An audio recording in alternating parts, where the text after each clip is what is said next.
Kanye was allowed to just make a proclamation. He said, "I didn't even vote, but if I would have voted, I would have voted for Trump." That's not even really a statement. That's hollow. But basically, it gave him the opportunity to say, "I'm a converted." And what he's been saying is, just because you're black doesn't mean you have to be Democrat. He's been saying that for 2.5 years. So he's basically doing this whole similar trajectory, and so that it's a little bit like Tupac saying it doesn't matter what color you are. Yeah, exactly. And also exactly like what Paul's doing when he's saying it doesn't matter if you're Jew or Gentile. You can all find it through Christ. So this is what's happening is this awareness, identification of this social construction between this marriage that's become corrupted and poisoned of social law and governance, that people within it identify and say that it's incorrect. And this is and this will be another discussion later.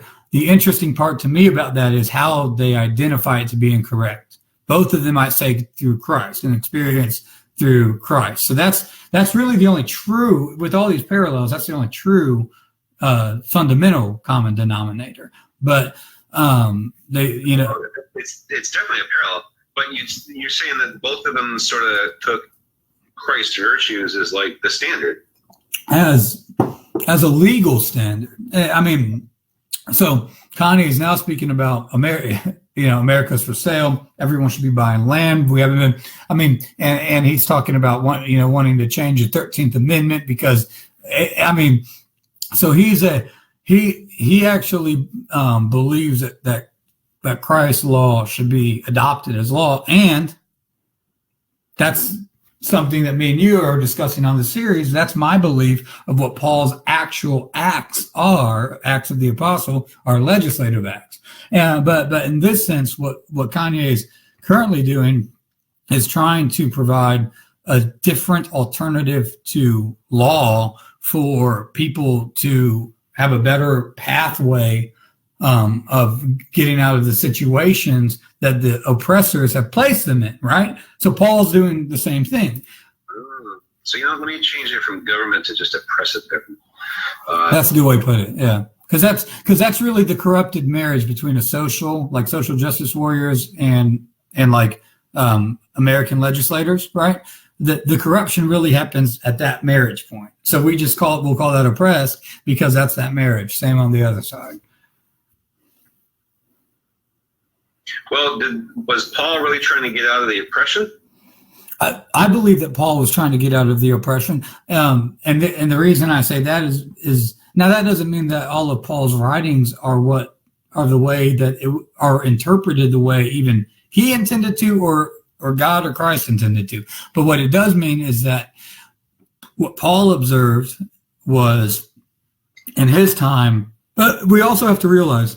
There's no snap of the finger, dream of genie way to get out of it. You have to be in the circumstances you're in. What Paul writes with the church law is a way within the circumstances of the structures today, people could take a step up away from it, out of it, until a revolution could form. And that was, in my opinion, part of the writings of Ephesians and church and people. Which writings?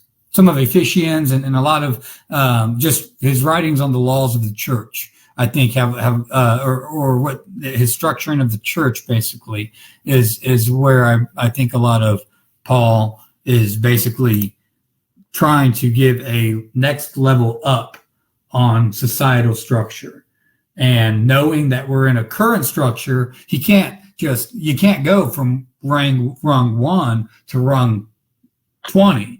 Right? I mean, because to do that requires like a massive revolution.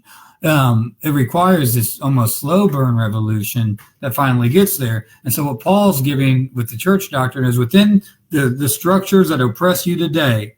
If you're a slave, be good to your master. If you're a master, be good to your slave. Well, that's a lot like if you're an owner of a company, treat your employee well. If you're an employee, treat your boss well. Basically, the structure that's being crafted here is within this structure you're in. Let me give you the tools to take a next level up. And I think that I love that because you're saying that it's like a respect for the incremental nature of social change. Yeah. There's not a utopian change that we can get away with, but we can sell people on doing things different. Will you give me some specifics on each side of those? Like, what are some of the things that Paul said specifically about what little things anybody can Well, what I just stated is basically a solid paraphrase of Paul when he says, if you're a slave, be good to your master. If you're a master, be good to your slave. And effectively, that's a direct parallel, in my opinion, on the minimum wage argument today to this day is are you paying your employee enough? And if you're an employee, are you working hard enough? To this day, that's the same argument.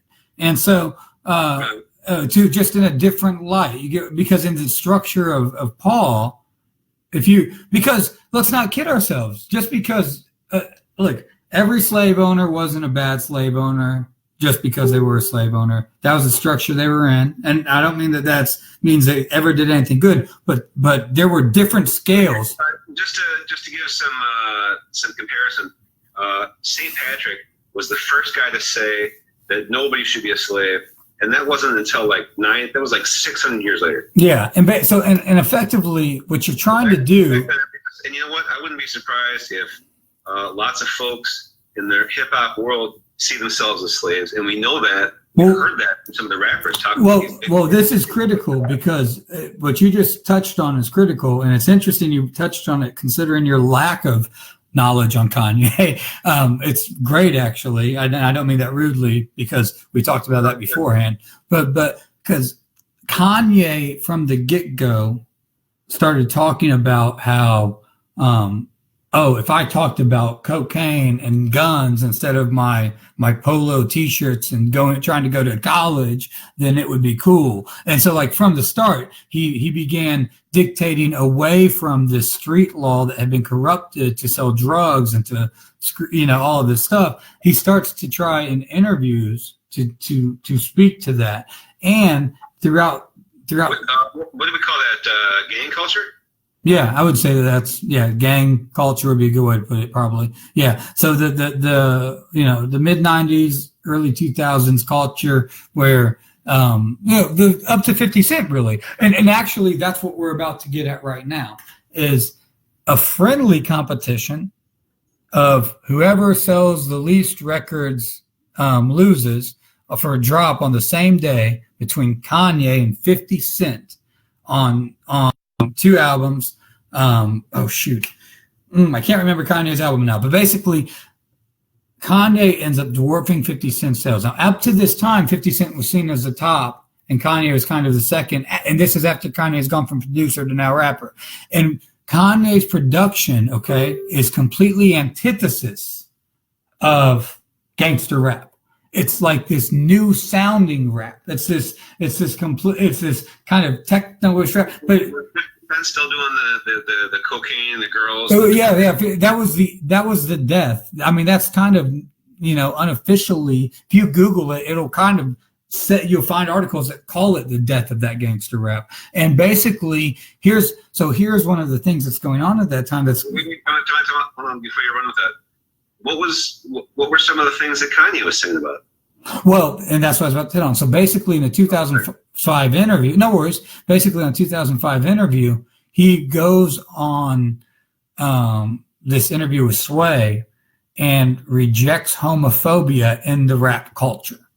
And he says, but what's that? Who did that? Kanye. And but here's the interesting thing that he did to do it. This is another Paul parallel. So he goes on Sway, and he doesn't say all of these rappers who are doing this is bad. He tells a story about how he was doing these things, saying the word, fag and things like that, saying these words that were not good in his opinion. And he was and he didn't even think anything of it. And then he's at this family reunion, and then his cousin tells him that he's gay, and he's like, man, I didn't think about that all those times. And then he reflects on it on the interview about his awareness. And then he goes like this. He goes, and then it hit me. We're really homophobic in rap.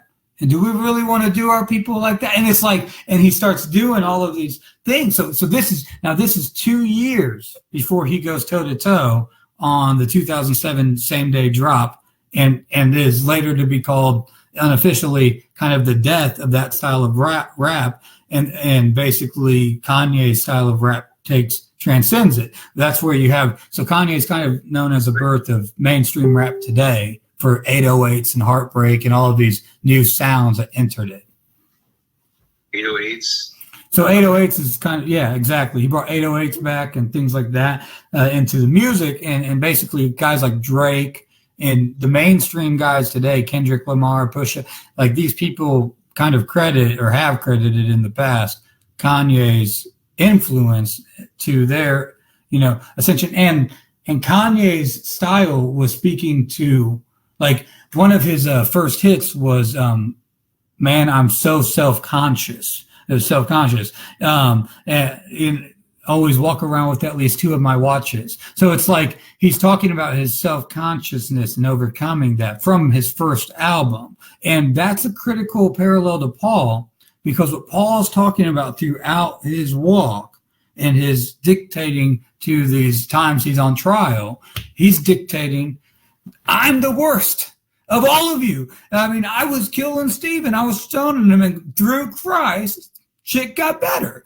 And like, that's basic. Hold on. Let me write that down. So we have basically what, a converted villain, effectively? Yeah, that's a great way to put it. Someone within the corrupted culture who was enjoying, living, glorifying that themselves within that culture, identify it as corrupt, and then rebuke it. See, there's 3 things really you can do when you identify it as corrupt. You can decide to neglect it, not care, to just stay within it and ignore it. Yeah, you can just walk away from it mindlessly, not go back to it, but not rebuke it, or you can rebuke it. And that's the riskiest one. And Paul and Kanye both identify a corrupted culture they are within and enjoying within, and, not necessarily, wanting to lose the spoils of being within, but deciding, because of identifying it as corrupt, to rebuke it in full.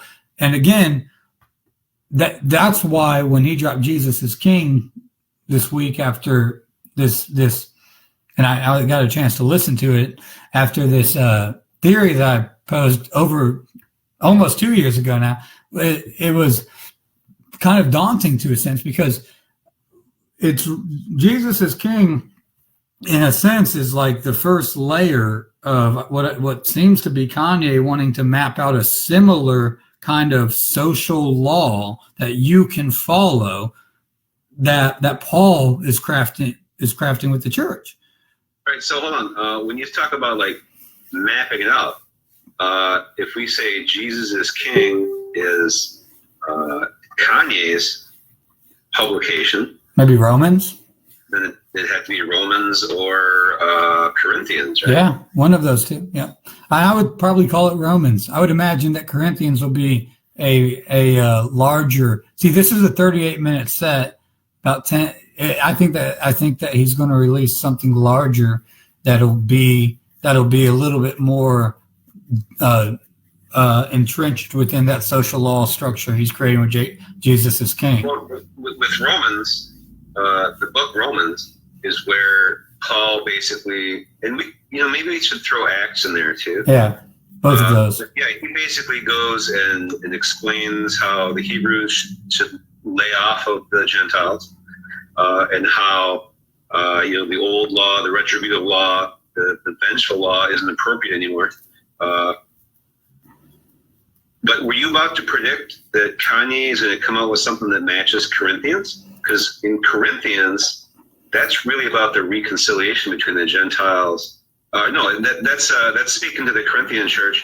There was a handful of churches in Rome, in Corinth, that were basically fighting with the Hebrews. Yeah. So are you saying that he might come out with some new album that sort of matches those? Yes, 100%. So basically, Jesus is King is laying this outline of a better societal structure for those people who are living under oppressed rulership. And it's telling the story. It's the conclusion actually of Kanye telling the story of how he's gone from this person on a road who was almost dead, and because of this experience through the wire where he had this experience with Jesus, he's able to have a new lease on life, and with that he's going to have his pitfalls and trials. So this is the conclusion of him telling all of those trials, and then now communicating how he overcame them and saying, you do this too. Let me give you this structure. So when did Jesus is King come out? Just I think October 25th. It was the act. So 2 days ago. Oh, so this is brand new. Yep. All right, sweet. You want to take a guess and predict the name of his next one that goes to Corinthians? Oh man. Here's the thing. Jesus is King. Yeah, I do. Oh no, I think I want to make a prediction now. The church. So the church. And let me tell you why. So Jesus is King was produced while he began doing this thing called Sunday services, which was outside just praises to Jesus, no structure of a preacher giving the message, just a bunch of people meeting and doing that. And then people weren't calling it a church. People were like, that's not a real church. He doesn't have a preacher. And then people were asking, just as of a few weeks ago, still asking, is it a church or is it just people getting together? So they're trying to well, what do you think a church is? Christ said, anytime two or more people are gathered in his name, that qualifies. Yeah, absolutely. And Kanye knows that too. And he says that, but he said to Kimmel was like, we got a preacher now, but he didn't answer the question. And so he's like, is it a church now? He goes, we got a preacher. So basically, I think that he's going to name it the church. It will be his next, and I think it'll be a 2-part. So like a 2 edition. It might even come out at the same time, but a 2 edition because it's a 2-book Corinthian. So basically, that's like so that's where I think, I think it'll be called the church, but in 2 parts. But basically, Jesus is King is the conclusion of Acts and Romans for Kanye's Life of Pablo. Hey, how long do you want to go today? We're about this right now. Your call. I guess that might not be a bad summarization to kill it at lack of a better phrase, but because you could say, so this is the conclusion of Acts and Romans for his Life of Pablo, but basically for his Life of Paul. And what's interesting, you mentioned the Spanish mission. Pablo is only Paul in what language? Spanish. So it's a very I'll write that up there. Pablo. Ooh. So, and that, a lot of people say that was a big part of the purpose of Romans was to sort of soften them up for his Spanish mission. One of the things, so let's finish up a little bit with some of the direct experiences that these guys had. You said that you think that part of Kanye's deal might be like these deliberate screwball behavior, so that you can show people what it's like to redeem yourself. Paul had a lot of that too. Yep. Not just in terms of killing Christians and then changing his mind because of Stephen, but also he got into a lot of trouble. He got thrown in prison a bunch. Exactly. Yep. So he was imprisoned. What are some of the things that Kanye did? I'm not. He was taken to a mental health facility. He was taken against his will, handcuffed to a mental health facility. After he came out in favor of Trump on stage, that was a big thing that went down. Wait, hold on. He came out in favor of Trump, and they took him to a mental facility. Yeah, that happened within about a month of the period. There's a lot of situations that happened in a period of time. So his wife was robbed and his wife is Kim Kardashian and was handcuffed to a in a hotel room, I think in Italy, at a performance. He had to run off stage. He said, "I'm sorry, I got to go. My wife was just robbed." He just ran off stage in the middle of a concert. He does. His wife got mugged, basically. Yeah, he does. Yeah, he does rants. He does. So on stage, he makes it a point. He's known for. If you Google or YouTube Kanye rants, you're going to have like series of rants. And you know Paul, right? Paul is the king of rants in the New Testament. I mean, if Jesus is, I haven't read some of his books recently. Yes. If Jesus is the rabbi, then Paul is the ranter, and Kanye is known for his rants. I mean, he actually himself calls them rants. So these are some of the kind of experiences in prison, mental health facility. But this is a big one. Ostracized out from the community that he himself never excludes himself from. So one thing that Paul makes it critically clear on, and the reason I think Paul makes it clear is because he's trying to give an official doctrine of law. Paul says throughout, I have kept the law. So what he's saying is, I have not eaten a pork. I've kept the Sabbath. That's what Paul's saying. Kanye, he doesn't accept that rejection. Right. That's exactly right. You are ostracizing me without grounds. A lot of Paul is saying that. Kanye is saying the same throughout. Even on Saturday Night Live, he went on Saturday Night Live and he does this rant and he goes, try love. And then in the middle of it, he goes, see, look at them. They bully me. They bully me. They reject me. They told me not to wear this hat. Talking about a MAGA hat, on stage. So he's like calling out to the face of the culture how they're bullying him.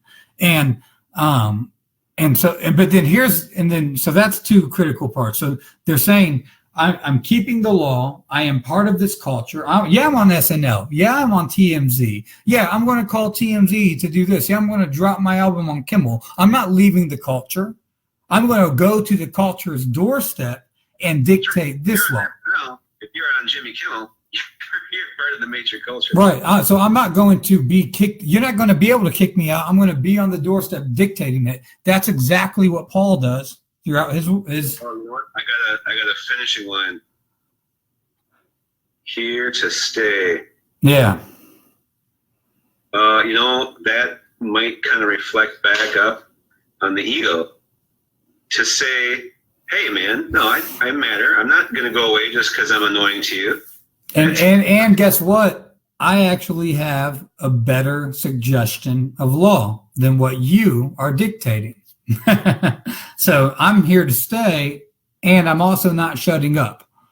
Let's call that. There's a certain level of healthy ego, and as far as that goes, the whole Christian tradition is that it's really about a personal relationship. Yep. That's saying that you matter as an individual, whatever you believe about the supernatural or the resurrection. The idea that you matter to God. Well, that's kind of a change. It used to be if you didn't follow the law, God didn't give a shit. Yep. And that's not how it works anymore. Yep. That's exactly right. That's no more gatekeepers, personal relationship. And anyway, yeah. So we're at the 55-minute mark. What do you think? You want to 54? I'm just going to highlight the cool things here. They're here to stay. That is a message, and I don't even know rap that well, and I've caught that from Kanye. Like, he gets a lot of shit from a lot of angles. Yeah. But he's not going anywhere. He just released an album, for Christ's sake. Oh, and one of the songs on the albums said, one of the lines is, said that I was going to drop a gospel album. What have you been hearing from the Christians? They'd be the first ones to judge me, feeling like nobody loves me. So in other words, he's going out and he's not drawing lines or picking sides. He's calling out the acts of everyone who are not acting in the behavior that he is saying is the social law that should be asserted.